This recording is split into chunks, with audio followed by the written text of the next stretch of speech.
ሰላም ጤና ይስጥልን የተወደዳችሁ ተመልካቾቻችን እየተከታተላችሁ ያላችሁት የልዩ ዝግጅት ፕሮግራማችን ነው። በዛሬው የልዩ ዝግጅት ፕሮግራማችን የኢሬቻ በዓልን ይመለከታል። በተለይም ደግሞ የ2018 የኢሬቻ በዓል ለሀገር ማንሰራራት በሚል መሪ ቃል እንግዲህ በመስከረም 24 እና 25 በፊንፊኔና እንዲሁም በቢሾፍቱ በደማቅ ስነ ስርዓት የሚከበር ነው የሚሆነው። በተለይም ደግሞ መሪ ቃሉም ኢሬቻ ለሀገር ማንሰራራት በሚል መሪ ሐሳብ ነው እንግዲህ የሚከበረውና በተለይም ደግሞ ከመሪ ቃሉም ጋር ተያይዞ አጠቃላይ ከበዓሉ ዝግጅት ጋር ተያይዞ ያሉትን አንዳንድ ጉዳዮችን ልናወራ እዚህ ስቱዲዮአችን እንግዳ ጋብዘናል። እንግዳችን አቶ ግርማ ነመራ ይባላሉ። በኦሮሚያ ጥናትና ምርምር ኢንስቲትዩት የታሪክ ተመራማሪ ናቸው። እንግዲህ ከሳቸው ጋር ነው ቆይታ የምናደርገው። እናንተም ደግሞ ቆይታችሁን ከኛ ጋር እንድታደርጉ ከወዲሁ ጋብዛችኋለን። አቶ ግርማ ጥሪያችንን አክብረው እዚህ ስቱዲዮአችን ድረስ ስለመጡልን እጅግ አድርገን እናመሰግናለን። እኔም ስለጋበዛችሁን አከብራችኋለሁ፣ አመሰግናለሁ። ለመነሻችን እንዲሆነን የዘንድሮ የኢሬቻ በዓል ኢሬቻ ለሀገር ማንሰራራት በሚል መሪ ቃል ነው ተከብሮ የሚውለውና ምናልባት እነዚህ መሪ ቃሎች በራሳቸው ምንና አመልካች ናቸው እስኪ ከሚለው እንነሳ። እሺ ጥሩ ነው። እንግዲህ ኢሬቻ እሴቶች አሉት። ኢሬቻ እሴቶች ደግሞ አንድነትን፣ ህብረትን፣ ፍቅርን ማቻቻልና በጋራ ማኖርን የሚሰብኩ ስለሆኑ እሴቶቹ እነዛን በደንብ ከተጠቀም እሴቶቹን በማህበራዊ ኢኮኖሚያዊና ፖለቲካዊ መስኮች ከተጠቀም ለሀገር ማንሰራራት ጠቃሚ ናቸው። ሀገርን ለማንሰራራት በምንሰራው ስራ ውስጥ ትልቅ ድርሻ አላቸው ተብሎ ስለሚታሰብ ኢሬቻ ለሀገር ማንሰራራት የሚለው መሪ ቃል የተመረጠው በዚህ ምክንያት ነው። የኢሬቻ በዓል ምናልባት ለኦሮሞ ምን ሆነው እንዴትስ ነው የሚመለከተው? ጥሩ ጥያቄ ነው። እንግዲህ የኦሮሞ ህዝብ ትልቅ ህዝብ ነው። በምስራቅ አፍሪካ የሚኖር የጥንት የጧት ታሪክ ያለው ባህል ያለው ማንነት ያለው ሀገር ያለውና እውነትና ሀቅ ይዞ የሚኖር ህዝብ እንደሆነ ይታወቃል። እንግዲህ ይሄ ለዘመናት በተለያዩ ገዢ መደቦች ማንነቱን ታሪኩን ባህሉን አጥቶ ችግር ውስጥ የነበረበትን ደግሞ እናስታውሳለን። ከቅርብ ጊዜ ወዲህ እንግዲህ በተደረገው ሁለንተናዊ ትግል የኦሮሞ ህዝብ የራሱ የሆነውን ማንነት የራሱ የሆነውን ታሪክ የራሱ የሆነውን ባህል መልሶ ያደራጀ ያቋቋመ ይገኛል ማለት ነው። ባለፈው እንግዲህ እንደምታወቀው ሀሮም ሰዓዳ የሚባል የባህል ዳሴ እንደታወጀ ይታወቃል ማለት ነው። በባህልና ቱሪዝም ቢሮ በዋናነት በኦሮሚያ ክልል እንዳጠቃላይ ማለት ነው። እኛም እዛ ውስጥ የራሳችን ድርሻ ይኖረናል። የኦሮሞ ጥናትና የኦሮሞ ጥናት ተቋም የራሱን ድርሻ አለው። እዛ ውስጥም ባህል ዳሴው ሲሰራም ደግሞ አብረን ሰርተናል ማለት ነው። እንግዲህ ለኦሮሞ ህዝብ ኢሬቻ ምንድነው የሚለውን ስናይ ወቅቱ ራሱ ስናይ ወቅቱ የሽግግር ወቅት ነው።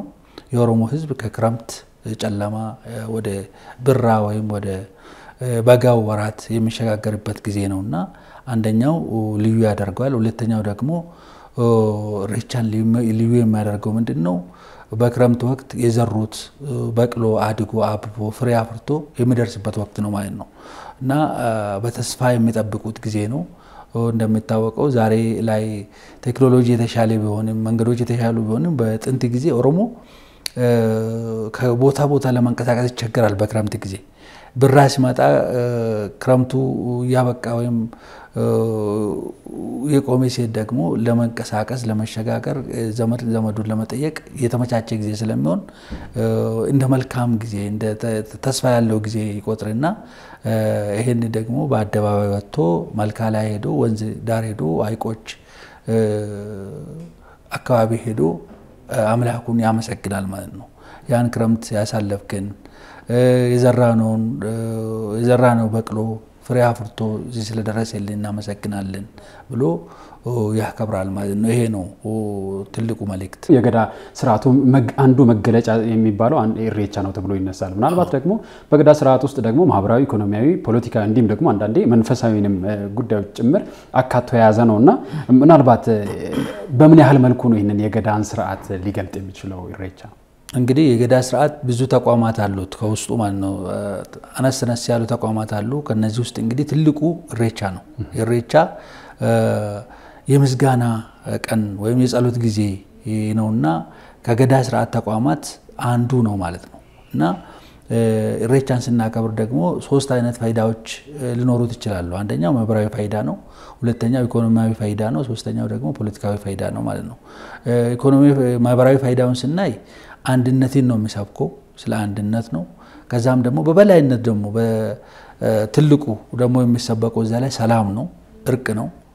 ሰላም ስንል እንግዲህ ከማን ጋር ነው? ሰላም ከአምላክ ጋር ከፈጣሪ ጋር፣ ሰው ከሰው ጋር፣ ከዛ ደግሞ ሰው ከሁሉም ኡመማ የምንለው ከተፈጥሮ ጋር ያለው ሰላም ነው። ሰላም ሲባል ሰላም እንግዲህ በኦሮሞ ዘንድ ሙሉ የሚባለው ሰው ከራሱ ጋር ከፈጣሪ ጋር እና ከሱ ጋር አብሮ ከመኖሩ ህዝቦች ጋር ከአካባቢ ጋር ከስነ ምህዳሩ ጋር ሰላም ሲሆን ሙሉ ሰላም ነው የሚባለውና ኢሬቻ ሰላም ነው የምንለው ለዚህ ነው።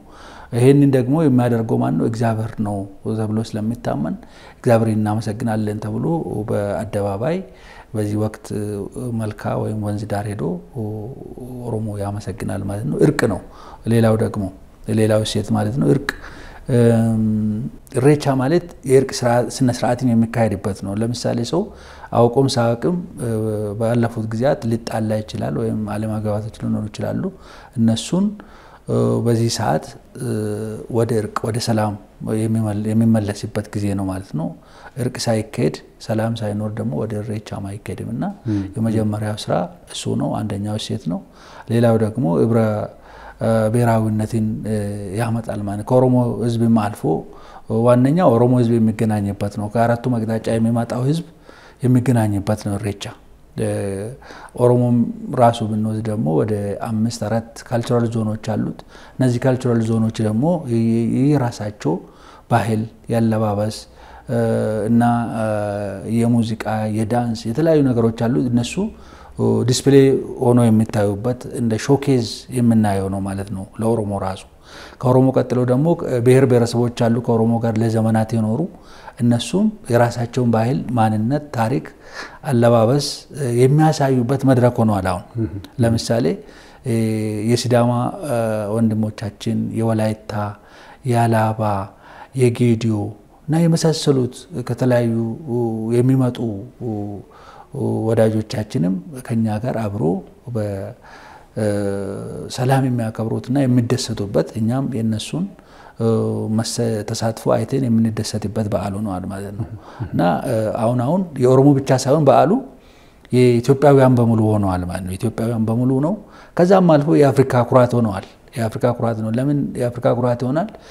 እንደሚታወቀው የአፍሪካ ሀገራት በቀኝ ግዛት ስር ስለነበሩ ባህላቸው ማንነታቸው ለመቶና ከዛ አመት በላይ ጠፍቷል፣ ተደምስሷል ማለት ይቻላል። የላቸውም እንደዚህ አይነት ተተክቷል ማለት ቋንቋም የላቸውም። ቋንቋቸው የኮሎኒያሊስቶቹ ነው። ባህላቸው ኦልሞስት የነሱ ነው። እና ኦሮሞ ግን ይሄንን ይዞ አቆይቶ ለጥቁር ህዝቦች በሙሉ እንደ ኩራት የሚታይ ነው ማለት ነው። ኢሬቻ የአደባባይ በዓል ስለሆነ እና የደስታ ጊዜ ነው፣ የፈንጣዚያ ጊዜ ነው። ሰዎች ሀሳብ የሚለዋወጡበት መልእክት የሚተላለፍበትና የተስፋና የውዳሴ ጊዜ ነው ማለት ነው። ከዚሁ ጋር ደግሞ ተያይዞ ሰውም ቀደም ሲያነሱልኝ ነበርና ምናልባት ኢሬቻን ከሀገር ግንባታ አንፃርስ እንዴት ነው የምንመለከተው? እንግዲህ ሀገር ግንባታና ኢሬቻን ብቻ ሳይሆን ባህል በሙሉ ማለት ነው ለሀገር ግንባታ ያላቸው ፋይዳ በጣም ትልቅ ነው። አሁን አደጉ የሚባሉት ሀገሮች እንደነ ቻይና እንደነ ህንድ እንደነ ኮሪያ እንደነ ጃፓን እድገታቸው የተጸነጸው ያደገው ፍሬ ያፈራው በባህላቸው ውስጥ ቆሞ ነው እንጂ በተውሶ አይደለም። እና እኛም ለሀገር መንሰራራት ለሀገር እድገት ለልማት ስንል ባህላችንን ለልማት ማዋል አለብን፣ ለሰላም ማዋል አለብን፣ ለመከባበር እርስ በርስ መከባበር ማዋል አለብን። ከዛ አልፎ ደግሞ ባህላችን ለሀገር ገጽታችን የሚገነባበት ነው። አሁን ለምሳሌ ኢሬቻን በሰላም የምናከብር ከሆነ እዛ ላይ የሚታዩ ነገሮች የመልካምነት የወንድማማችነት ፍራተርኒቲ የምንለው እሱን የሚያሳዩ ከሆነ ከሌላውም ዓለም ያለው ህዝብ ዲያስፖራውን ጨምሮ ወደዚህ ይሳባል ማለት ነው፣ ይመጣል። መንፈሱ ምን ያመጣል? አንድነትን፣ ህብረትን፣ ሰላምን፣ አብሮ ማደግን ስለሚያመጣ ለሀገር ልማት ትልቅ እና ጉልህ አስተዋጽኦ አለው ማለት ነው። እንግዲህ እንደምታወቁ በዓለም ላይ ያሉት ሀገራት ባህላቸውን ተጠቅመው እድገት አምጥቷል። አሜሪካን ብንወስድ አሁን ሆሊውድ የፊልሙን ዓለም የተቆጣጠረው ምንድነው? ከባህል ነው የሚያመጡት፣ ከየትም አይመጣም ማለት ነው። ፊልሙ የሚሰራው እኮ ከማንነታቸው ከታሪካቸው ተነስቶ ነው የሚሰሩትና በዛ ደግሞ ዓለምን ይቆጣጠረው፣ ዓለምን ይገዛሉ፣ ወደ ዓለም ይቀርባሉ ማለት ነው። ሶፍት ፓወር የምንለው ማለት ነው። ሶፍት ፓወር ነው ይሄ ኢሬቻ ብቻም አይደለም፣ ባህላችን በሙሉ ሶፍት ፓወራችን ናቸው። በቀላሉ ወደ ሰዎች አይምሮ ወደ ሰዎች ቀልብ ቀርበን ወደኛ እንዲሳቡ እናደርጋለንና ኢሬቻም በዛ ረገድ ትልቅ አስተዋጽኦ አለውና መንግስትም አሁን ከሚሰራው በላይ ቢሰራበትና ቢታቀድበት ከዚህ በላይ የሚሰራ ለሀገራችን ግንባታ አስተዋጽኦ የጎላ ነው። በኢኮኖሚ ረገድም ብናይ እንደምታወቀው ኢሬቻ ላይ የሚመጣው ሰው ብዛቱ 5 ሚሊዮን 6 ሚሊዮን 10 ሚሊዮን ሊሆን ይችላል። የሁሉ ህዝብ ገንዘብ ይዞ ነው የሚንቀሳቀሰው። ገንዘቡ ደግሞ እንግዲህ የሚመጣው ከየአቅጣጫው ስለሆነ አዲስ አበባ ከተማ ትልቅ ከተሞች ላይ ሲመጣ ለትንሽ ነጋዴዎችም ለትልቅ ነጋዴዎችም ለባለሀብቶችም ለመንግስትም ጭምር የገቢ ምንጭ ይሆናል ማለት ነው። ከፍተኛ ገንዘብ ስለሚንቀሳቀስ በግምት እስከ 25 ቢሊዮን 30 ቢሊዮን የሚሆን ገንዘብ ይንቀሳቀሳል ይባላል በኢሬቻ ብቻ ማለት ነው። ስለዚህ እሱም አንድ ለሀገር ግንባታ ጠቃሚ ነው ማለት ነው። በግለሰብ ደረጃም ስናይ የባህል አልባሳትን የሚሰሩ ሰዎች አሁን ለምሳሌ ብዙ ጌጦች ባህል አልባሳት እንሰራሉ፣ ይሄን ወደ ገበያ ያቀርባሉ። ወይም ወደ ገበያ ሲያቀርቡ ደግሞ አምራቾች አሉ፣ እንደዚሁ ደግሞ ሪቴይለርስ የሚባሉ አስተላላፊዎች አሉ፣ በትንሽ ደረጃ የሚነግዱ አሉ። ይሄ ሁሉ ከዚህ ያገኛል ማለት ነው። በዚህ ሳምንት እንግዲህ በኢሬቻ ሳምንት ብዙ የስራ ዕድሎች ይፈጠራሉ። 2000 3000 4000 የስራ ዕድሎች ሊፈጠሩ ይችላሉ። ይሄ እንግዲህ ሀገርን በማሳደግ ቱሪስትን በማሳብ ትልቅ ድርሻ አለው። ምናልባትም ደግሞ ወደ ሲምቦሊካል አሊያም ደግሞ ወደ ተምሳሌት ውስጥ እንምጣና ምናልባት በዚህ በኢሬቻና ስርዓቱ ላይ የሚሳተፉት ሰዎች ሁሉ ምናልባት ለምለም ሳር ይዛሉ፣ አደይ አበባ ይዛሉ፣ ሌሎቹ ደግሞ ጫጩ ሊይዙ ይችላሉና ምናልባት እነዚህ እምርታቸው ምንድነው? እስኪ እናንተ ጥሩ ጥያቄ ነው። አሁን መጠቀቅ ያለብን እዚህ ላይ ነው። አሁን እነዚህ ኢሬቻ ሲከበር ኡልፎች የሚባሉ ኡልፎ ማለት የክብር እቃዎች እቃማ ይባሉ ኡልፎ ነው የሚባሉት በኦሮምኛ አቻ ቃላት ላይኖረው ይችላል እንጂ እነዚህ የሚያዙት በሴቶች የሚያዙ አሉ፣ በወንዶች የሚያዙ አሉ። ሴቶች ራሳቸው ደግሞ ትልልቅ ሴቶች አሉ፣ ትንሽ ልጃገረዶች አሉ፣ ህፃናት አሉ፣ ትልልቅ ወንዶች አባገዳዎች አባመልካዎች አሉ፣ እንደዛው ደግሞ ፎሌ የምንላቸው አሉ። እነሱ የሚይዙት ቃልዩነት አለው ማለት ነው። አሁን ለምሳሌ ጫጩ የሚለበሱ በሴቶች ነው። ተምሳሌነቱ ደግሞ ፈርቲሊቲን እርባታን የሚመለከት ስለሆነ ለሴቶችን ተፈጥሯዊ ፈርቲሊቲ ሲምቦላይዝ ያደርጋል ማለት ነው። እሱ ሴቶች ብቻ ነው የሚለብሱት። አንዳንድ ጊዜ ካለማወቅ የተነሳ ወንዶች ዘጎል ይሄ ጫጩ የሚሰራበት ጌጡ ልብሳቸው ላይ ሲያረጉ ይታያል። ያ አግባብ አይደለም ማለት ነው እና ልብስ የሚሰሩ ሰዎች ጌጣጌጥ የሚሰሩ ሰዎች በዚህ ላይ መጠንቀቅ አለባቸው። ጨሌ ያው ለምሳሌ ጨሌ የሚደረገው ትልልቅ ሴቶች የሚያደርጉት ጨሌና ልጃገረዶች የሚያደርጉት የተለየ ነውና እሱ ጥንቃቄ ይፈልጋል። እሱን ማስተካከል እሱን እንደ ለባዕሉ በሚመች መልኩና የጧቱን የጥንቱን ቱባ ባዕሉን በጠበቀ መልኩ እንዲያከብሩት እሱ ላይ መሰራት አለበት። ሆሮሮ አሁን ለምሳሌ የሚያዘው ባገቡ ወንዶች ነው እንጂ ወጣቶች አይዙትም። ሆሮሮ በስርዓቱ ማለት ነው። በገዳ ስርዓት የተደነገገለት ይጋል። እንግዲህ በገዳ ስርዓት ሁለት ህጎች አሉ። አንደኛው ሴሮ ኡልፎ የሚባል አለ። ሴሮ ኡልፎ ማለት 6 ኡልፎች አሉ። ለምሳሌ ዋቃ እግዚአብሔር ኡልፎ ነው፣ ክብር ነው። እናት አባት ክብር ናቸው። ተራራ ክብር ነው፣ መልካ ክብር ነው ተብሎ መሬትም ክብር ናት ተብሎ ነው በተለየ መልኩ ህግ የሚወጣላቸው ማለት ነው። የነሱ ህግ አይሻርም አይነቀነቅም ማለት ነው። ግን አከሴር የሚባል ደግሞ አለ በኦሮሞ ማለት ነው። አከሴር ማለት በጊዜ የሚሻሻል አፕሩቭ እየተደረገ የሚሄድ አሜንድ የሚደረግ ህግ ማለት ነው። ግን የእግዚአብሔር የመሬት የመልካ የእናት የአባት ህጎች እንዳሉ ኮንስታንት ናቸውና እነሱን በጠበቀ መልኩ ነው ኢሬቻ መከበር ያለበት። ሰፉ የሚባል ደግሞ አለ። ሰፉ የኦሮሞን ማንነት አካሄድ ውሎ ማደር የሚቆጣጠር ነው ማለት ነው። ሰፉ ማለት አንድ ሰው መድረግ የሚገባውና መድረግ የማይገባው ኤቲካል ቫልዩስ የምንላቸው ማለት ነው። ሱሱ በኢሬቻ ላይ በደንብ መንጸባረቅ አለበት።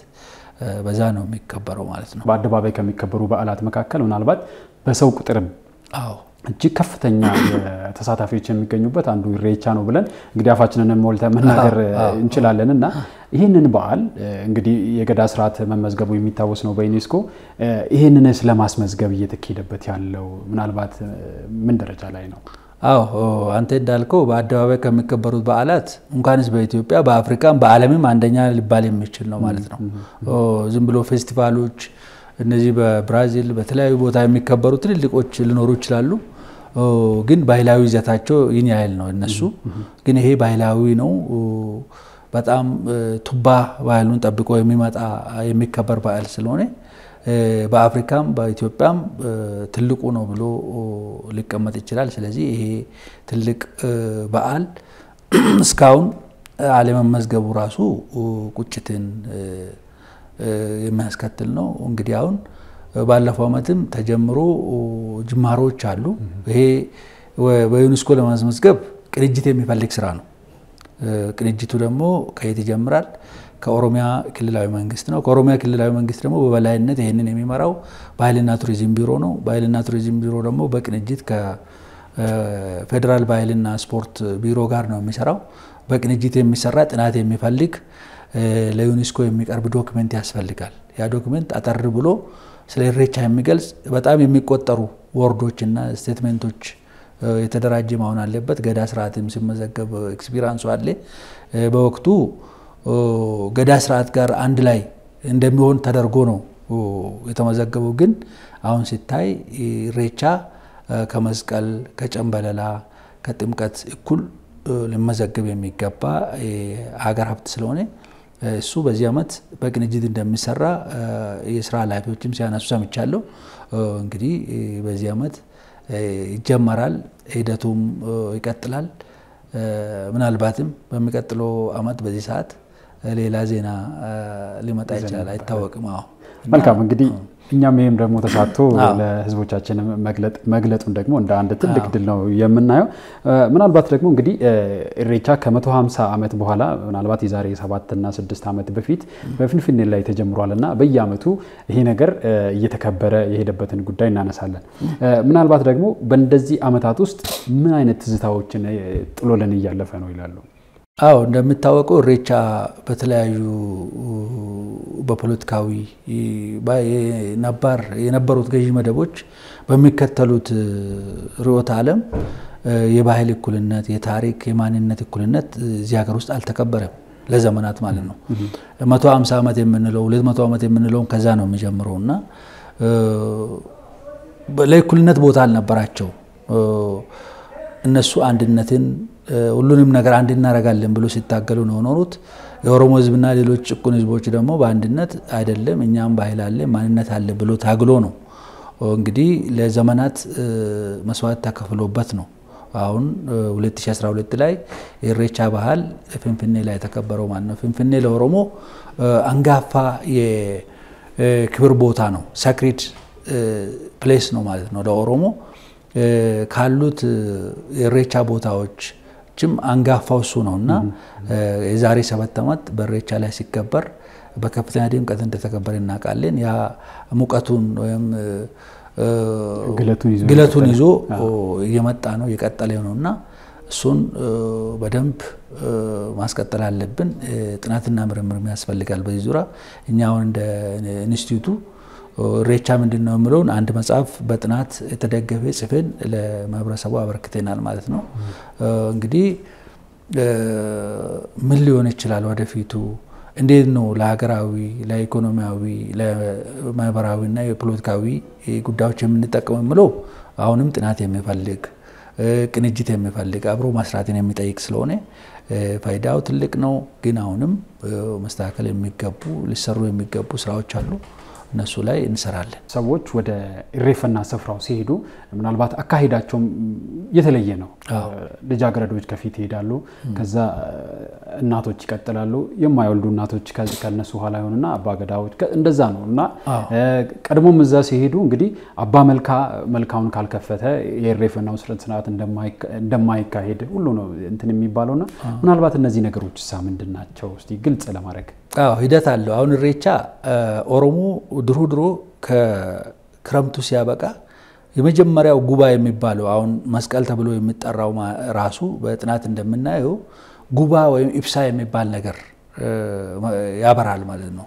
ችቦ ያበራል። አባገዳ ክረምት ላይ ብዙ ማይንቀሳቀስም በቦታ ይቆያል። ግን ብራ ሲመጣ ተራ ላይ ወጥቶ መጀመሪያ ጉባን ያካሂዳል ማለት ነው። አሁን መስቀል ብለን የምንጠራው ከዛ አሁን መስቀል ትሩ ክሮስ የተገኘበት ነው የሚባለው በክርስቲና ወቅቱ ራሱ ወደ መጋቢት አካባቢ ነው የተገኘው ይባላል።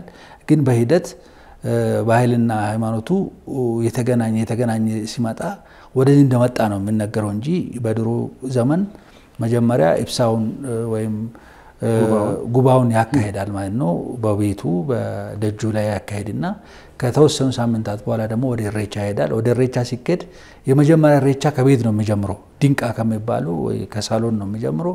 እዛ ላይ ይደረጋል። ከዛ ወደ ደጅ ይወጣል። ከዛ ደግሞ ወደ አካባቢ በሰፈር ውስጥ በሰፈር ደረጃ አቢዳሪ በሚባለው ላይ ኢሬቻ ይካሄዳል። ከዛ እንግዲህ ወደ ወንዝ ከመሄዳቸው በፊት ደግሞ የእርቅ ስርዓት ይካሄዳል። ይቅርታ መባባል መደራረግ አለ፣ እሱ ይካሄዳል። ከዛ በኋላ እንግዲህ አባ መልካ ሄዶ መጀመሪያ አጣሪ የሚባል ነገር አለ። አጣሪ ማለት መልካውን መጽዳት ነው፣ ያጸዳል።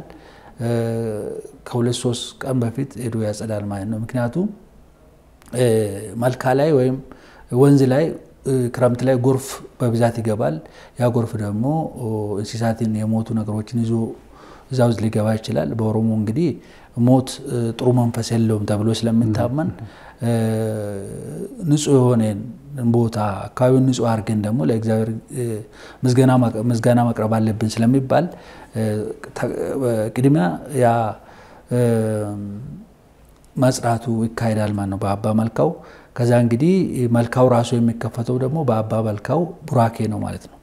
አባ መልካው ከባረከ በኋላ ከመረቀ በኋላ አባ ገዳዎች ተከትሎ ደግሞ ኢሬቻውን ያካሂዳሉ። ሲሄዱም ራሱ ደግሞ አባ መልካው እና አባ ገዳው ጎን ለጎን ቀድሞ ይሄዳሉ። ከዛ ትንንሽ ልጃገረዶች ደግሞ እነሱን ተከትሎ ይሄዳሉ። ልጃገረዶቹ ንጹህ ናቸው፣ ድንግል ናቸው፣ እግዚአብሔር ይሰማቸዋል፣ እነሱ ኃጢአት የላቸውም ተብሎ ስለሚታመን እነሱን ያስቀድማሉ ማለት ነው። ከዛ ጃርቲ ጭፍሬ የምትባል ደግሞ አለች። እቺ አሁን በአማርኛ ምንድን ነው የሚባለው? ምናልባት መውለድ ያቆሙ እናቶች ናቸው። አዎ ባልቲት ነው የሚባሉት አዛውንቶች። እነሱ ይከተላሉ። ትልቅ ናቸው በእድሜ እነሱም የተከበሩ ናቸው። እነሱንም እግዚአብሔር ይሰማቸዋል ንጹህ ናቸው ተብሎ ስለሚታሰቡ ከዛ እንግዲህ አለሲንቄዎች ሌሎች ሴቶች ደግሞ ተከትሎ ይሄዳሉ። ለሴቶች ነው ቅድሚያ የሚሰጠው ማለት ነው። ከዛ እንግዲህ ፎሌዎች ወጣቶች ለምን የሆነ ሴቶች ቅድሚያ የሚወስዱት? አዎ በገዳ ስርዓትም ቢሆን ሴቶች ክብር ናቸው፣ በቃ ለእግዚአብሔር ቅርብ ናቸው፣ እግዚአብሔር ይሰማቸዋል እነሱ ተብሎ ስለሚታሰብ እነሱ ይቀድማሉ ማለት ነው። በተለይ ደግሞ ልጃገረዶች ትንሽ ልጃገረዶች በጣም እግዚአብሔር ይሰማቸዋል ተብሎ ስለሚታሰብ እኛ ኃጢአተኞች ነን እነሱ ከኛ ይሻላሉ ተብሎ ስለሚታሰብ አባ ገዳዎችም እነሱን አስቀድሞ ይሄዳሉ ማለት ነው። እና ያ ሂደት አለው። ፎሌዎች ደግሞ ካላ ይከተላሉ፣ ጸጥታውን የሚቆጣጠራሉ። ስርዓት አለው ሁሉም ነገር ዝም ብሎ የሚገባበት አይደለም። ለኢሬቻም ሲሄዱ ደግሞ ወንዝ ላይ የሚደረሰው ትንሽ ወገግ ካለ በኋላ ነው እንጂ በጨለማም ኢሬቻ ይካሄድ ይባላል በስርዓቱ ማለት ነው፣ በድሮ ስርዓት። ምክንያቱም ስርዓቱ ራሱ ከጨለማ ስላወጣን ስለሚባል ማለዳ ገና ጎህ ሲቀድ ነው ኢሬቻ የሚካሄደውና ያ ስርዓት አለ ማለት ነው። አዎ ምናልባት አሁን ሲያነሱ ከዚህ ከጉባ ጋር ተያይዞ አንድ ነገር ሲያነሱ ትዝ ያለኝ ነገር ምንድነው አቶ ግርማ ለምሳሌ ኦሮሞ ጉባን የሚያከብረው አንድም አሉታዊ የሆነው አስተሳሰቦች ምክንያቱም አንድም ወደ ጸደይ መውጣቱን ወደ ፀሐያማ የሆነ ነገር መውጣቱን ለማመልከት ያንን ጉባ ያካሂዳል። ጉባውን ሲያካሂድ ደግሞ ምናልባት አሉታዊ የሆኑ አስተሳሰቦችን ጥል ክርክርን የሚባሉትን ነገሮች እዛ ካጠፋቸው ካቃጠላቸው በኋላ ንጹህ ሆኖ ደግሞ ወደሚቀርብበት ኢሬቻ ይወጣል ይባላልና ምናልባት እሱ ላይ የሚሉን ሲምቦላይዝ ያደርጋል። አሁን ይሄ ጉባው ላይቱ ወይ መብራቱ ወይ የሚናበራው ሲወጣ በቃ ተሻግረናል አልፈናል የጨለማው ጊዜ አበክቷል ከዚህ በኋላ የደስታ ጊዜ ነው የተስፋ ጊዜ ነው የዘራነው ደርሷል በቅሏል ሁሉም ነገር መልካም እየሆነ ነው ምለው ያን ነው የሚያመላክተው።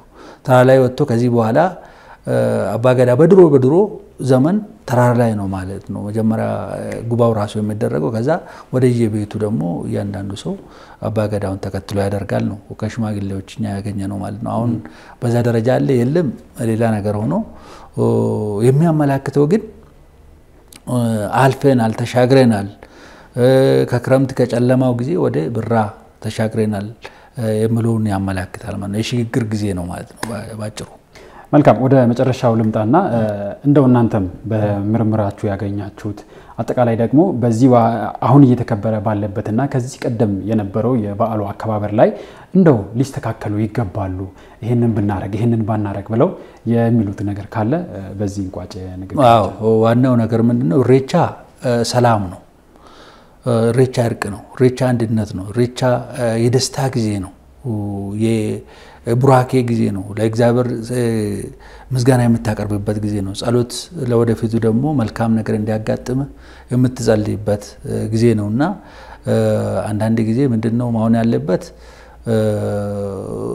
ሰዎች የተለያየ አመለካከት አላቸው የፖለቲካ አመለካከት አላቸው የሃይማኖት አመለካከት ታቸው የተለያየ ነው አይደንቲቲ የተለያየ ነው። የኦሮሞ ህዝብ አሁን በፖለቲካ አይደንቲቲው የተለያየ ሊሆን ይችላል የሚፈልገው ማለት ነው። ሪሊጂየስ አይደንቲቲው የተለያየ ሊሆን ይችላል ፍላጎቱ በእድሜም በምንም የተለያየ ሊሆን ይችላል። ግን ኢሬቻ የሰላም ሆኖ ታውቆ ግንዛቤ ውስጥ ገብቶ አመለካከቶችን እዛ ላይ ለማንጸባረቅ የሚሞክሩ ሰዎች ብታቀቡ ጥሩ ነው። የፖለቲካ ሊሆን ይችላል የሃይማኖት ሊሆን ይችላል ለሃይማኖታቸውም ቢሆን ለፖለቲካቸውም ቢሆን 365 ቀና ስላሉ እሱን እዛው ስፍራም አላቸው እንዲሁ ዝም ብሎ ጣልቃ የሚገቡ ሰዎች አሉ። ማንነታቸውን ጠልቶ ኢሬቻ ይሄ ነው የሚሉ አሉ ግለሰቦች። የሚገርም አሁን ከዚህ በፊት በስርዓት ነው የተሰበር ነው ማለት ነው በስርዓት ነው ባይላችን ማንነታችን ያጣ ነው። ስርዓት ማለት ገዢ መደቦች በዘረጉት መረብ ትልቅ ችግር ደርሶብን ይታወቃል። 150 ዓመት ስንት ዓመት የምንለው ማለት ነው። ያ ስርዓት አሁን ላይ የለም። በስርዓት ደረጃ የሚቀናቀን የኦሮሞን ባህል የኦሮሞን ታሪክ የኦሮሞን ትርክት የሚቃወም ዛሬ ላይ የለም በስርዓት ደረጃ። እሱን ተሻግረናል በምን በትግላችን በተከፈለው መስዋዕት ቄሮና ቀሪ በከፈሉት መስዋዕት እሱን ተሻግረን ዛሬ ላይ ጥሩ ቦታ ላይ ነው ያለን። ግን አንዳንድ ግለሰቦች ዝም ብሎ ምንም ሊያመጡ የማይችሉ ተነስቶ ደግሞ የኢሬቻን መልካም ገጽታ ለማንቋሸሽና ለማጣጣል የሚሞክሩ አሉ። እነሱን በሁለት መንገድ መከላከል ይቻላል። አንደኛው መንግስት በህግ ሊጠይቃቸው ይገባል። ምክንያቱም የህግ መንግስት ነፃነት አለን እኛ ባይላችን ማንነታችን ለማክበር ማለት ነው። በህግም ሊጠየቁ ይገባል። ለዛ ደግሞ እንደዚህ አይነት እንደናንተ አይነት ሚዲያ ደግሞ ምላሽ ሊሰጥ ይገባል። ባይላ አዋቂዎችን አቅርባችሁ ምላሽ እንዲያገኙ ማድረግ አለባችሁ። ምክንያቱም ውድድር ውስጥ ነው ያለው ይህ ዓለም። ስንወዳደር ደግሞ ምክንያታዊ ሆነን ነው መወዳደር አለብን እንጂ ኦሮሞ እንግዲህ በታሪኩ ሌሎችን ለማቃወም የተነሳበት ጊዜ የለም። ራሱን ለመጠበቅ ብቻ ነው የሚታገለውና ትግላችን የነበረው እሱ ነው። አሁን ደግሞ በስራ ደረጃ የነበረብንን ጭቆና አስወግደናል። ግለሰቦች ደግሞ በየዩቲዩቡ በየሶሻል ሚዲያው ተነስቶ ስለ ኢሬቻ ኔጌቲቭ ሳይዱን ብቻ ለማንጸባረቅ የሚሞክሩ ሃይማኖተኞች ነው የሚሉም ሰዎች አሉ። እንግዲህ ሃይማኖት ራሱ የባህል አንድ ነጸብራቅ ነው። ከባህል ውስጥ ነው የሚበቅለው ከየትም አይደለም። አሁን ያሉት ሃይማኖቶች የሚለብሱት የሚጠቀሙት ሄዶ በደንብ ብታጠና ምንጩ የት ነው? ባህል ነው። አሁን የሚለብሱት አለባበሳቸው ሁሉም ሃይማኖት የራሱ የሆነ አለባበስ አለው አይደል? ከዛ ካልቸር ነው ከመጡበት ሀገር ካልቸር ነው የሚያዙት። አውሮፓ የመጣው የአውሮፓን ይመስላል። ከሚድል ኢስት ወይም ማዕከለኛ ምስራቅ የመጣው የነሱን ይመስላል።